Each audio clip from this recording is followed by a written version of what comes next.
boleh tak aku pernah sekolah dulu kena kasih 10 ribu. Anak perempuan tak ada anak kasih RM5, RM10, RM500. Ini dua berkat sahaja. Kata Rasulullah SAW, perempuan yang banyak berkat yang paling murah mahalnya. Itulah yang kita nak.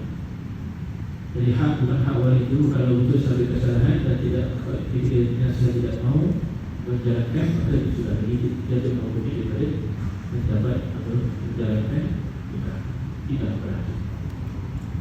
Jadi ada beberapa asbab perkara yang mana hakim ataupun seorang wali boleh jatuh kuasa di situ. Artinya tadi menghalang orang yang sekufu. Sekufu ni bukan dari segi cerita, bukan dari cerita. Sekufu dari segi syariatnya yang mengatakan buruk. Ini kufurnya ni, ini kufur baru.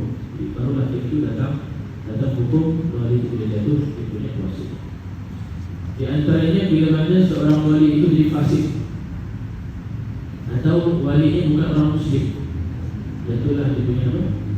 Kuasa dia untuk jadi wali, maka berpindah kepada tengok keadaan. Ada yang berpindah kepada hakim, ada yang berpindah kepada wali yang next. Contoh wali itu ayah dia. Ayah dia maksudnya contoh dia ni orang yang bukan muslim ataupun ada beberapa kefasikan. Kefasikan maksudnya buat dosa besar dan perindah, buat dosa besar dan dia bangga dengan dosa besar dia buat.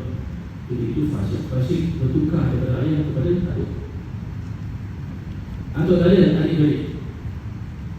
Kalau ayah dia marah, kenapa ayah dia punya orang tu semua? Kenapa tak panggil aku untuk kahwin adik perempuan kamu? Ayah tak layak dia wali. Dia wujudkan kuasa wali. Pindah kepada yang setelah. Atau kalau ada lagi, ataupun setelahnya adik-adik perempuan tadi. Sebab bunyi itu tadi ayah atau adik-adik. Ini pakcik. Pakcik lah. Pakcik lah adik-adik ayah.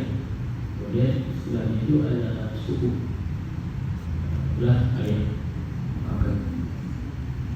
Tapi kalaulah satu stesen itu punya ramai, contoh perempuan itu punya walinya ayah tak ada, atuk tak ada, adik-beradik dia 3 orang abang,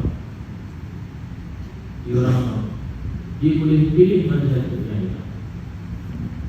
2 orang fasik yang boleh aku pilih, tinggal seorang boleh, tak perlu nak pilih.